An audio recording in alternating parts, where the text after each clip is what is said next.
中聯的問題由即陣啊是繼續佇咧傳，今仔日佫發現一個配合有問題咯。行政院長杜英台今仔日是頭一擺來回釋咧，表示講會追究行政責任，嘛批評中聯油是非常無負責任的企業，已經要求檢調，就愛速速來調查。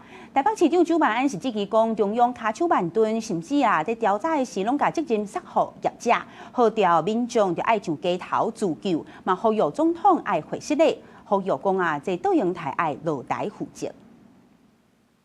那麼對於行政單位沒有辦法在第一時間的查處，要求獲得完全真實的資訊，這個部分我真的深感抱歉。中聯油脂大豆沙拉油日前檢出苯苯比超標，引起全台食安的驚嚇。行政院長杜英台17頭一擺回釋咧，不過針對閣有驗出新的問題配合，伊提出3點聲明，閣罵中聯油脂是真無負責任的企業。我要求檢調單位速查速辦，嚴查嚴辦，一定要給社會一個正面的一個回應。那被檢驗的被告有沒有覺得很委屈？謝謝。司法的事情我們交給司法解決。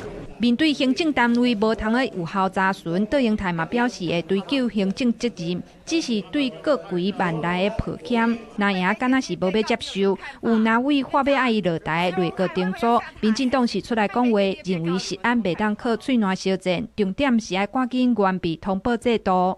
鼎新食安風暴的時候，時任的行政院院長江宜樺2次在國會90度鞠躬道歉。這是一個行政院長一個應該負責任的態度。那今天我們覺得他有道歉，總算有道歉，但是滿不滿意由全民去決定。在野黨的朋友認為這個用語好像是不夠強烈，那針對於又發現新的，很好啊。